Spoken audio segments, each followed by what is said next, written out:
수고하고 무거운 짐진 자들아 다 내게로 오라 내가 너희를 쉬게 하리라 말씀하시는 하나님께서 말씀하십니다. 항상 기뻐하라. 상한 갈 때 꺾지 아니하시는 하나님께서 말씀하십니다. 항상 기뻐하라. 꺼져가는 심지도 끄지 아니하시는 하나님께서 말씀하십니다. 항상 기뻐하라. 황무지 같은 마른 땅이라 할지라도 기꺼이 샘물 나게 하시고 깊은 샘이 되게 하시어서 만물 소생케 하시는 하나님께서 말씀하십니다. 항상 기뻐하라. 우리가 기쁘게 살아가는 것은 하나님의 뜻이기 때문입니다. 하나님께서는 우리가 일상생활의 소소한 일을 통해서도 즐거워하는 인생 되기를 원하십니다. 때로는 기쁨의 최고 상태인 환희까지도 맛보면서 살아가는 인생 되기를 원하십니다.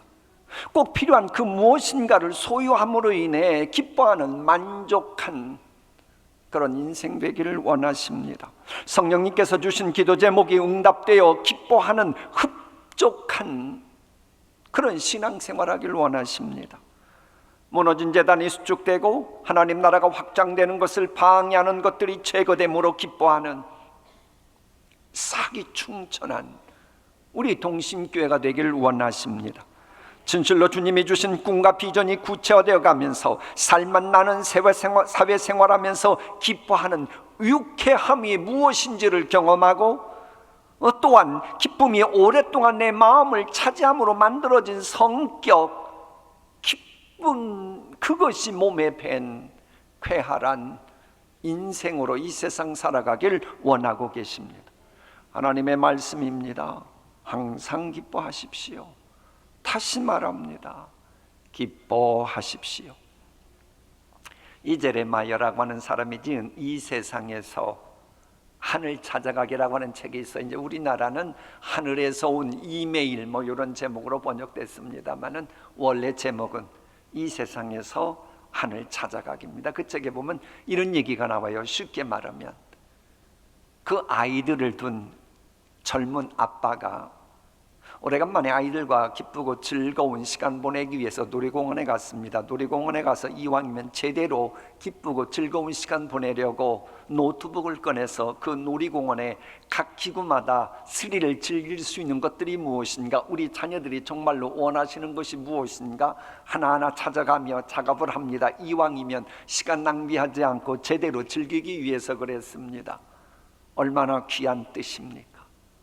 그런데 시간이 3시간이 지났습니다. 점심시간이 다가왔습니다. 아직도 노트북은 그 놀이기구의 스릴을 기쁘게 즐길 수 있는 정보는 주는데 이 아이의 아빠는 여전히 그것만 분석하고 있었습니다. 해서 자녀들과 기쁘고 즐거운 시간을 아직도 한 번도 단 10분도 누리지 못하고 있었다라고 하는 겁니다.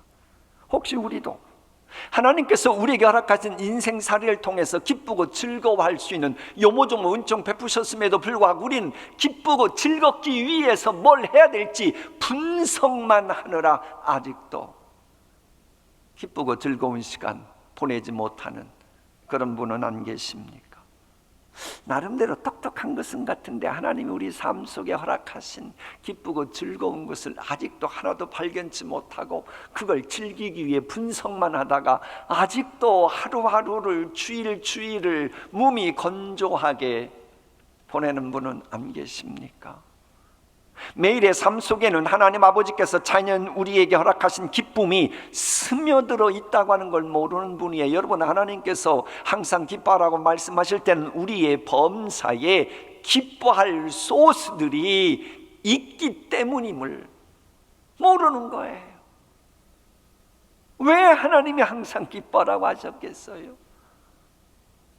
내가 알지 못하지만 우리의 일상생활 속에는 얼마든지 기뻐할 수 있는 것들이 숨겨져 있기 때문에 그런 겁니다. 진실로 우리는 하나님 나라를 위해 수고 노력 애쓰는 것도 중요하지만은 기쁨을 충만하게 누리는 것도 중요합니다. 전도서 말씀입니다. 기쁘게 사는 것, 살면서 좋은 일을 하는 것, 사람에게 이보다 더 좋은 것이 무엇이랴. 많은 분들은 기쁘게 사는 것을 무시하고 그저 살면서 좋은 일, 선한 일 많이 하면 다 되는 줄 압니다. 그것이야말로 아주 무서운 사이비, 성 있는 수고 노력을 하게 하는 사탄의 수법임을 잊으면 안 됩니다. 물론 선한 일 해야 됩니다. 좋은 일 해야 됩니다. 헌신적인 삶 살아야 됩니다. 그러나 그것보다 앞서 기쁘게 사는 것이 전제로 하고, 그 다음에 선하게 노력하고 애쓰고 좋은 일 해야 하나님이 오케이, 이것이 바로 이 세상에서 최상 최고의 인생이다라고 인정해 주신다라고 하는 겁니다. 혹시 우리 가운데 누군가는 인생의 종착역에 도착했을 때에 하나님께서 베푸신 은총을 기뻐하지 못하고 즐기지도 못한 채 그저 천국 임박해서야 후회하며 간신히 천국 입성하는 분이 계실지 몰라요. 하나님은 우리가 인생 즐기는 것을 기뻐하십니다. 애시당초 그랬습니다. 그래서 우리의 삶의 차례와 관련된 모든 것을 창조하신 것도 실은 우리가 기쁘고 즐기며 살아가기를 원하셨기 때문에 그래요. 그래서 우리 인간을 창조하시기 전에 먼저 그것들을 창조하시고 주신 말씀이 뭐였어요?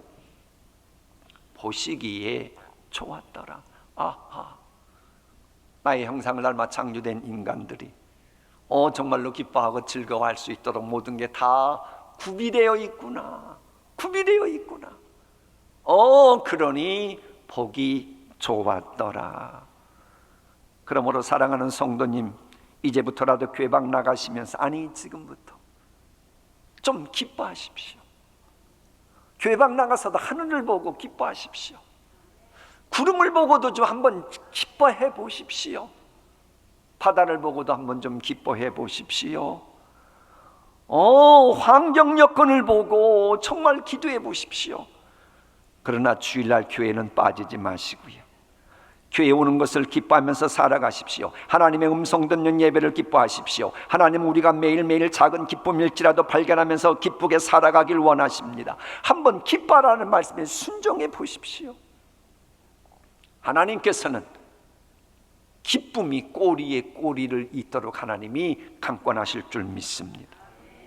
이러면은 목사님 그런 말 하지 말라고, 나는 내 자식 때문에 밥을 먹어도 밥맛이 없고, 나는 불쌍한 이웃을 생각하면 옷을 입어도 늘 죄책감이 듭니다.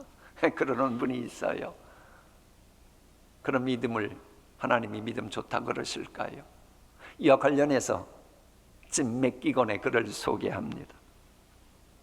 저녁에 집에서 식구들과 함께 즐겁게 시간 보내는 것을 두려워하는 사람들이 있다. 그렇게 기뻐하고 즐거워할 시간이 있으면 밖에 나가서 집 없는 사람들과 함께 밥 먹지 못하는 노숙자들을 보살펴야 한다고 생각하기 때문이다. 두 발 쭉 뻗고 잠을 편하게 자려고 하면 노숙자들을 생각하면서 죄책감을 느끼는 것이 당연하다고 생각하는 사람들이 있다. 그들에게는 하나님께서 주신 행복이 아니고 죄책감을 갖게 하는 것이고, 복음이 자유를 주는 기쁜 소식이 아니라 복음이 끝없는 죄책감을 불러 일으키는 것이다라고 설명합니다. 여러분, 하나님께서 기뻐하라고 말씀하시는 그 명령까지 무시하면서 내가 그 생각을 하면 밥맛이 없고 기쁨이 없어 라고 말하는 것이 그게 선한 양심일까요? 물론 우리는 불쌍한 이웃들을 외면하면 안 됩니다. 성경대로 하나님의 자녀라면 소자를 불쌍히 여길 줄 알아야 돼요. 어려운 형편에 있는 분들을 보면 우리는 마음속으로 괴로워해야 맞습니다. 그러나 그렇다고 해서 그 누군가가 굶주리고 있다고 하는 이유 때문에 현재 내가 지금 하나님이 허락하신 음식, 사랑하는 가족과 함께 보내는 것은 괴로워해야 그게 양심적이고 성경적이라고 하는 것은 성경에 어디 있습니까? 만일 그렇다면 전도서 다음에 있는 저 말씀 보십시오. 사람마다 먹고 마시는 것과 수고함으로 뭘 누리는 그것이, 낙을 누리는 그것이 하나님의 뭐라고요? 그럼 뭐예요? 내가 먹고 마시고 수고함으로 낙을 누리는 그것은 그럼 하나님의 선물이 아니고 마귀의 선물이란 말입니까? 신앙생활 잘하느냐 못하느냐는 성경대로 신앙생활 하느냐 못하느냐로 결정되는 것입니다. 생각해 보십시오. 불쌍한 이웃들을 생각하는 고운 마음, 그건 좋습니다. 그러나 그것 때문에 하나님이 허락하신 복을 전혀 즐기지 못하고 감사치 못하고 해서 죄책감으로 인해 심신이 병들어가고, 그래서 불쌍한 이웃을 기쁘게 돌볼 심신을 가질 수 없을 만큼 허약해졌다면 그게 하나님의 뜻이라고 말할 것입니까? 오히려 하나님이 주신 그 음식을, 삶을 기쁨으로 먹고 마시고, 그래서 힘을 얻는 것 가지고 불쌍한 이웃을 위해 섬기는 그것이, 그래서 불쌍한 이웃을 섬기는 것이 넉넉할 만큼 건강한 그것이 하나님의 뜻이라는 생각은 안 해보셨습니까? 하나님의 말씀이지요. 기쁘게 사는 것, 살면서 좋은 일 하는 것, 사람에게 이보다 더 좋은 것이 무엇이랴? 물론 이웃 돌보는 거 좋은 일입니다. 그러나 하나님이 먼저 요구하시는 거, 기쁘게 살면서 그리 하라고 하시는 겁니다. 하나님 나라를 위해서, 이웃을 위해서 좋은 일을 하되 기쁨을 빼앗기지 않으면서 좋은 일 해야 하나님께서 오케이, 내 마음에 합한 자라 그러면서 착하고 충성된 종이라 하고 인정해 주신다라고 하는 겁니다. 자, 그러면 눈앞에 놓여 있는 음식이 나로 하여금 죄책감을 들게 하는 것인지, 아니면 이 음식을 보고 내가 불쌍한 이웃을 위해 무엇인가를 하기 위해 정말로 힘을 얻고 그리 하겠다라고 하는 사명감을 주는 것인지, 그것은 내 마음에 달려 있습니다. 기쁘게 살아간다고 하는 거 마음에서부터 시작한다는 겁니다. 그 정신 분석학에서 사용된다는 로르샤흐 테스트라는 게 있어요. 그것은 하얀 도화지에 검은 잉크로 얼룩무늬를 그려놓습니다. 그걸 보고 사람마다 보게 합니다. 어떤 사람은 그걸 보고 나를 괴롭히려는 괴물로 보인다고 말하고, 똑같은 그림인데 어떤 사람은 흰 여백에 포인트를 두고 하늘에 떠 있는 구름과 그 위를 오가는 천사로 보인다라고 말합니다. 똑같은 그림인데 누구에게는 괴물로 보이고 누구에게는 내게 다가오는 천사로 보인다는 거예요. 무엇 때문입니까? 마음 때문입니다. 마음이 어떠하느냐에 따라 그 사람의 인생관, 세계관이 결정됩니다. 내가 어떤 지식, 학교 공부를 한다고 세계관, 인생관이 결정되는 줄 압니까? 그건 어린 철부지들 얘기해요. 똑같이 공부하고 똑같이 학교 다녀도 세계관, 인생관이 왜 각각 다릅니까? 마음 때문인 거예요. 마음. 여러분, 마음이 흔들리면 모든 것이 흔들리는 거예요. 따라합시다. 마음이 흔들리면 모든 것이 흔들린다. 마음이 흔들리면 모든 것이 뒤죽박죽 되는 겁니다. 아무리 대단한 사람도 어느 순간부터 마음이 흔들리면 그 사람의 인생살이도 이제부터 흔들리기 시작할 겁니다. 마음의 기쁨이 있으면 환경 여건이 어떠하든지 간에 기뻐할 수 있습니다. 그러나 마음의 기쁨이 없으면 아무리 환경 여건이 남들 보기에 좋다고 해도 기쁨은 존재하지 않습니다. 그래서 솔로몬이 했던 말이죠. 무릇 지킬 만한 것보다 더욱 네 마음을 지키라. 생명력 있는 모든 삶은 마음에서부터 시작되기 때문이라고, 생명의 근원이 이에서 나면이라고 말하고 있는 겁니다. 사실 우리가 읽었던 전도서와 빌립보서 말씀도 마음을 강조하는 겁니다. 이게 히브리어로 쓰여진 전도서 말씀을 보면 즐거워하다, 기뻐하다라고 하는 단어가 샤마하입니다.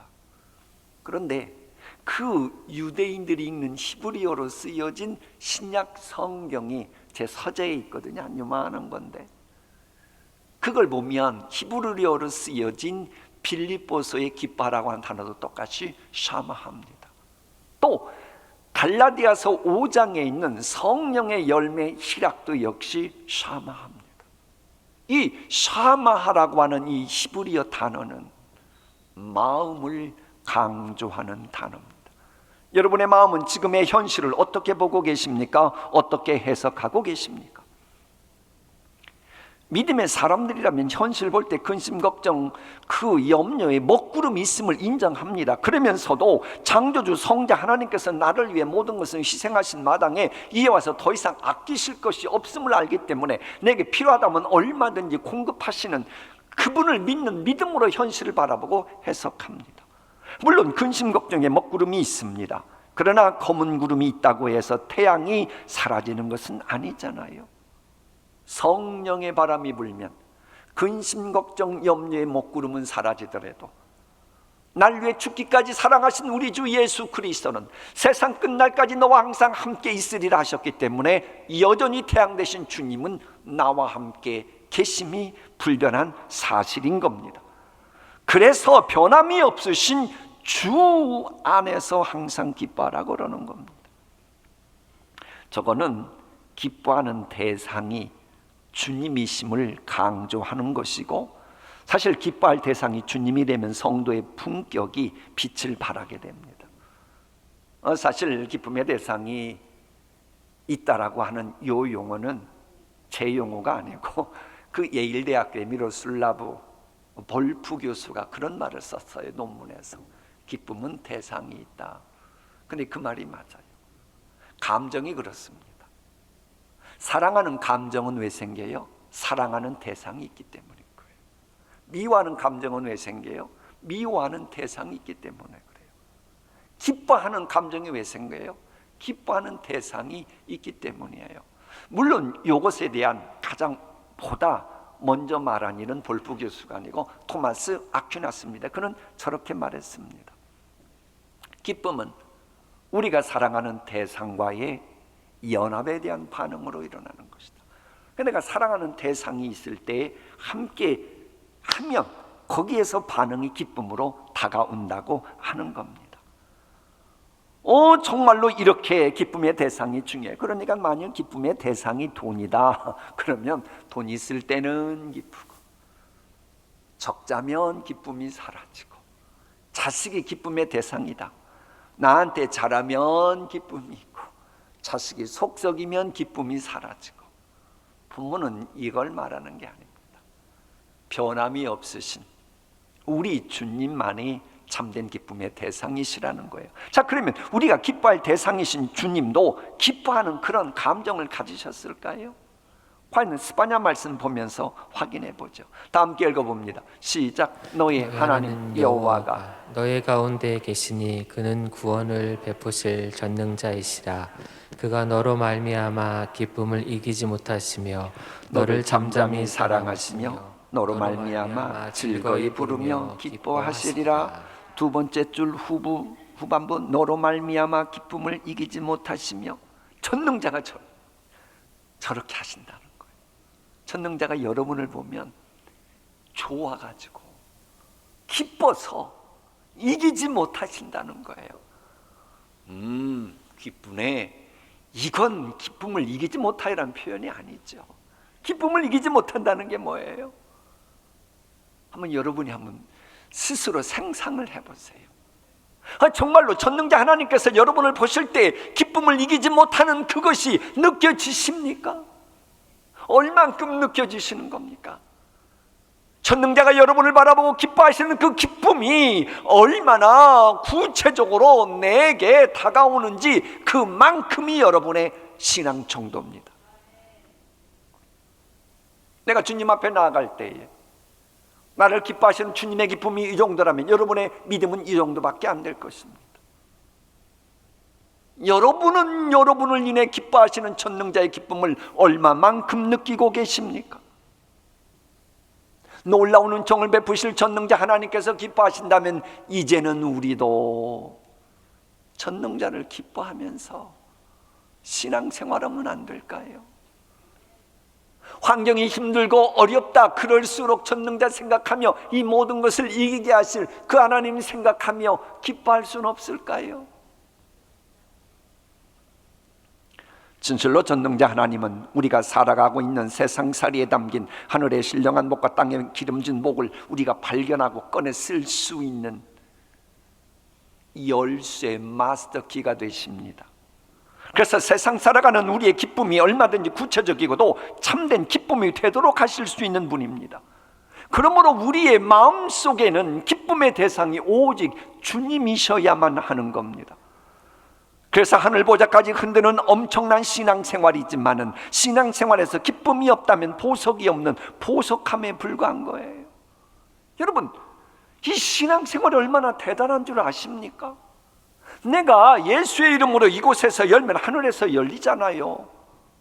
내가 이곳에서 예수의 이름으로 닫으면 하늘도 닫아지잖아요. 해서 천사들도 흠모할 만한 신앙생활이잖아요. 그렇게 엄청난 신앙생활이지만은 그 안에 기쁨이 빠져버리면 보석이 없는 보석함에 불과한 겁니다.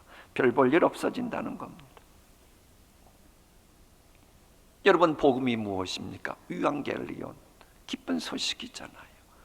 내가 어떤 비전을 가지고 애를 쓸 때마다 태클을 걸어오는 그 사탄 마귀가 그렇게도 좋아하는 죄악과 허물이 있는데 그것까지 대신 담당하신 예수님에 관한 복음이니 당연히 기쁘지요. 내가 죽어야 하는데 내 대신 죽어주시고 나를 구원하신 예수님이시니 고해바다 같은 세상 살아가면서도 마음의 평화를 누리도록 내 대신 징계를 당해주신 예수님에 관한 말씀이니, 물론 예수님 생각할 때마다 죄송하고 마음 아프고 그래도 또 한편 그것 때문에 우리에게 기쁜 소식인 것도 우리가 부인할 수는 없잖아요. 그리고요, 내가 복음을 제대로 소화시키며 살아가고 있는지 아닌지 알 수 있는 기준이 뭔 줄 아세요? 그게 바로 기쁨입니다. 복음서 볼까요? 전국은 마치 밭에 감추인 보화와 같으니 사람이 이를 발견한 후에 숨겨두고 뭐하며? 여러분, 복음 소화시키고 있습니까? 그러면 주일날 말씀 듣고 나서 댁에 가시면서 일주일 지내시면서 정말로 기뻐하십니까? 그것이 있어야 되는 거예요. 복음을 내가 얼만큼 소화시키느냐, 그것은 기쁨의 열매가 있느냐를 보면 아는 거예요. 여러분, 우리가 주님께 충성하고 하는 것도 왜 주님께서 그렇게 하시는 줄 압니까? 착하고 충성된 종이 되라고 하는 것도 실은 기쁨의 잔치에 참여토록 하기 위함입니다. 잘하였도다 착하고 충성된 종아, 네가 적은 일에 충성하였으며 내가 많은 것을 내게 맡기니 내 주인의 뭐에 참여할지어다? 즐거움에 참여할지어다. 사랑하는 성도님들이요, 주님 앞에 착하고 충성된 삶 사시기를 기원합니다.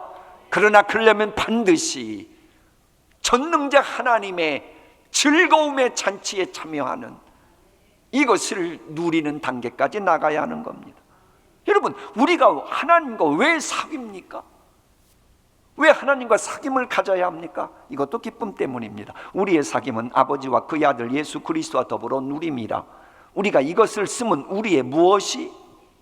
기쁨이 충만하게 하려 함이라. 그리고요, 주님께서 우리의 기쁨의 대상이 되실 수밖에 없는 실존적인 이유가 있어요. 이 기쁨에는 세 종류의 기쁨이 있습니다. 하나는 존재론적 기쁨이고, 둘째는 관계론적 기쁨이며, 셋째는 소유적 기쁨입니다. 내가 영원히 죽을 수밖에 없는 죄인이었으나 예수 그리스도로 말미암아 하나님의 자녀가 되었다는 이 존재론적인 것은 생각할 때마다 기뻐할 수밖에 없어요. 그럼 여러분 아십니까? 이 존재론적인 기쁨 하나만 있고 관계적 기쁨, 소유적 기쁨이 없으면요, 사람은 그때부터 갈등 겪게 되고 죄성이 있기 때문에 고민을 많이 하게 됩니다. 왜? 하나님은 우리 인간을 그저 자존심만 먹고 살도록 하신 게 아니고 더불어 살아가도록 하셨고, 물질로 구성된 세상을 흙으로 또한 지으셨기 때문에 소유적 기쁨이 있어야 되는 거예요. 그러니까 우리가 하나님과 나와의 관계성 속에서의 존재적인 기쁨은 말할 것도 없고, 하나님과 나와의 관계, 나와 너와의 관계, 나와 사랑하는 가족과의 관계, 환경, 여건과의 관계, 내 삶의 자리에 필요한 모든 것들과의 관계적인 기쁨도 있어야 되고, 근데 이 모든 것을 주시는 분이 누구예요? 우리 예수님이시잖아요. 구하라, 찾아라, 두드려라, 그러면 준다고 소유적 기쁨까지 다 마련하신 분이 예수님이시잖아요. 그래서 예수님을 제대로 영접하고 인격적으로 주님과 함께 동행하는 분은 존재적 기쁨, 관계적 기쁨, 소유적 기쁨을 이 동시에 누리는 이상적인 기쁨의 그 단계까지 나아가야 실은 신앙생활을 풍성하게 하는 것임을 잊으면 안 됩니다. 예수님이 누구십니까? 빛이십니다. 그렇다면 나에게 있는 어둠이 아무리 짙어도 빛 대신 예수님을 영접하고 예수님이 계심을 생각하면 자연스럽게 어둠은 물러가도록 되어 있습니다. 또한 예수님은 부활이십니다. 모든 것이 끝장난 인생일지라도 다시 살아나게 하시는 부활이시기에 예수님을 기뻐하면 소망이 생기는 거예요. 예수님은 우리의 질병까지 담당하신 분입니다. 그래서 예수님 기뻐하면 마음의 상처도 치유되고 몸의 질병도 치유되는 기적도 얼마든지 가능한 거예요. 정말로 예수님이 누구신가를 내가 인격적으로 영접해 보세요.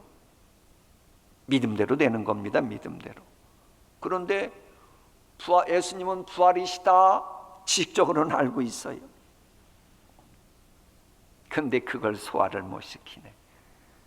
그러니 남들이 끝장난 것 같다 환경 그러면 뭔가 다시 회복될 것에 대한 희망과 소망을 갖는 게 아니고 끝장난 것만 바라보면서 한숨만 쉬며 기쁨 빼앗기고 살아가는 거예요. 왜? 지식은 있으나 주님을 믿는 믿음이 상실됐기 때문이에요. 정말로 주님께서 어떤 분이신가 하는 것은 요약만 해도 온종일 말해도 시간이 부족해요. 그러나 하나만 더 질문할게요. 여러분에게 필요한 은혜가 어떤 은혜입니까? 그 은혜를 얼마든지 주실 수 있는 분이 예수님이십니다. 그러므로 예수님만이 우리의 기쁨의 대상이시고 그러기에 주 안에서 기뻐하라 그랬고 이것을 알았기에 사도 바울 역시도 힘들고 어려운 상황에서도 기뻐했던 거예요. 그래서 이렇게 말합니다. 빌립보서 1장과 4장 연계시킵니다. 나는 기뻐하고 또한 기뻐하리니 그러니 너희도 항상 기뻐하라. 다시 말하노니 기뻐하라. 기쁨이 없는 성도의 삶은 영원히 죽은 신앙과 진배 없습니다. 그래서 서로가 기쁨을 잃지 않도록 좀 사랑하고 사랑의 열매를 맺고 그러면서 공동체 혹은 가정이나 교회에 기쁨이 늘 머물 수 있도록 살아가는 분이다. 이런 분들이 얼마나 귀합니까? 얼마나 존경스럽습니까? 이런 분들이 보배인 거예요. 이런 분들이 계셔야 교회가 살만 나는 교회가 되는 거예요. 이런 분들이 많아지기를 소원합니다. 그렇게 되는 가정이 돼 보십시오. 어쩌거나 그러니까 성령의 첫 번째 열매, 두 번째 열매도 성령의 열매는 사랑과 희락이라고 말하는 겁니다. 진실로 우리의 일상생활을 통해서 기뻐하게 하는 분이 하나님이심을 확신하며 살아가야 해요. 실은 그래야 우리의 기쁨도 내세까지도 하나님께서 인정해 주십니다. 그건 전도서 11장에 있는 말씀이에요. 마음에 기뻐하여 마음에 원하는 길과 네 눈이 보이는 대로 행하라. 마음껏 기뻐하라는 거예요. 그러나 하나님이 모든 일로 말미암아 너를 심판하실 줄 알라. 저것을 어떻게 하면 쉽게 설명할까? 불신자였다가 새로 등록 오신 분들도 설명할까? 그런데 믿지 않는 세네카인데 기가 막힌 말을 했어요. 세네카가 한 말 중에 현재의 기쁨이 내일의 기쁨을 해치지 않도록 하라 그런 말을 했어요. 전도서 11장의 말씀이 뭐예요? 11장 9절의 말씀은 내가 현재 기뻐하고 마음껏 즐기고 좋다. 그러나 현재의 기쁨이 먼 훗날 영원토록 누릴 기쁨을 해치지 않도록 심판받지 않도록 하라라고 하는 겁니다. 그래서 주 안에서 기뻐하라고 하시는 겁니다. 자, 마무리하겠습니다. 지금은 드 프로이트가 이제 입에 암이 걸려서 심하게 고생하다가 1926년 심장 이상을 일으켰고 결국 요양소에 갔습니다. 근데 요양소에 있던 어느 날 아침에 갑자기 드라이브를 해서 집에 오고 싶은 거예요. 그리고 집에 오는데 자기가 살던 비엔나의 그 봄날 풍경이 너무 아름다운 거예요. 그때에 그는 이런 말을 남겼다고 전해집니다. 다 늙고 병에 걸린 다음에야 이런 비엔나의 아름다운 봄날을 보게 된다는 것은 너무나도 아쉽고 애석한 일이다. 여러분, 이런 후회하지 않도록 먼 훗날 이제 이 세상 마무리할 때가 다가오니까 그제서야 옛날이요, 그때 기뻐할 것을 왜 이제 하렸나. 이런 일이 일어나지 않기를 축복합니다. 진실로 범사에 기뻐하는 것이 하나님의 뜻이기 때문이에요. 자, 보세요. 지금까지의 말씀, 기쁘게 살아가는 것이 하나님의 뜻이다. 그리고 기쁘게 살아가는 것은 마음에서부터 시작한다. 그런데 그 마음속에 계신 주님이야말로 기쁨의 진정한 대상이다. 그리고 지금부터 말씀 전하려고 하는 것은 바울처럼 깊은 은혜의 세계에 들어가기 위해서도 기뻐해야 한다고 하는 거예요. 자, 이제 저를 보십시오. 우리가 정말로 마음 깊은 데서 우러나는 기쁨이 있으려면 자유를 해야 돼요. 그런데 성경은, 요한복음은 분명히 진리를 알지니 진리가 너희를 자유케 한다 그랬어요. 그런데 이 진리가 어떻게 쓰여진 누구의 말씀입니까? 성령의 감화 감동받은 희락의 열매를 맺는 그분들이 우리를 보고 기뻐 어쩔 줄 몰라 하시는 그 하나님의 말씀을 기록한 거예요. 그럼 이 말씀, 이 진리를 본다고 하는 사람이 정작 마음속에 기쁨이 없어 봐요. 아니, 기쁨으로 쓰여진 말씀, 그래서 복음인데 전능자 하나님, 우리를 보고 기뻐하시는 그 하나님의 말씀을 읽는다 그러면서 나는 기쁨이 없으면 이거 제대로 이해하겠어요? 가장 정확한 거, 제가 마음속으로 그만큼 신뢰하니까 우리 피아니스트 자매님, 어떤 곡을 연주를 하는데 작곡가의 의도를 전혀 몰라요. 제대로 연주할 수 있나요, 없나요? 이렇게 지금 답했습니다. 작곡가의 의도도 모르고 연주한들 그 제대로 연주하겠습니까? 아니, 기뻐하시는 하나님의 말씀, 그야말로 희락의 열매를 맺는 성령 받은 분들이 기록된 하나님의 말씀을 본다고 하면 사람에게 정작 기쁨이 없다면 이 진리를 어떻게 제대로 이해할 수 있단 말입니까? 그러므로 이 진리를 깊이 알기 위해서도, 체험하기 위해서 내가 기뻐해야 되는 거예요. 신앙 경륜이 쌓일수록 주의 진리의 깊고 높고 풍성함을 알려면 내가 기뻐해야 됩니다. 기뻐하는 만큼 하는 거예요. 우리 자매님은 저를 우습게 알겠지만 저도 바이엘 1권은 쳤어요.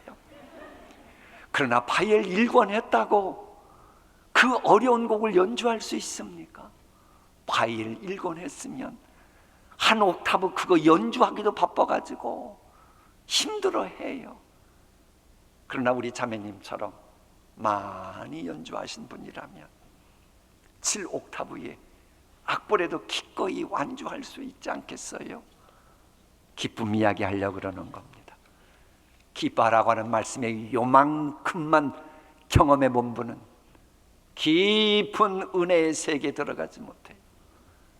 그러나 다윗처럼, 바울처럼 힘들고 어려운 역경 속에서도 기쁨의 대상이신 하나님을 믿는 믿음으로 기뻐하는 훈련이 되어 있는 분들이라면 기쁨의 진가를 점점 풍성히 알아가는 거예요. 우리 모두 그렇게 해서 기쁨의 세계를 골고루 풍성하게 맛보시기를 축복합니다. 오늘의 말씀 우리 한번 다 함께 읽어보고 말씀 마칩니다. 시작. 기쁘게 사는 것, 살면서 좋은 일을 하는 것, 사람에게 이보다 더 좋은 곳이 무엇이랴. 주 안에서 항상 기뻐하라. 내가 다시 말하노니 기뻐하라.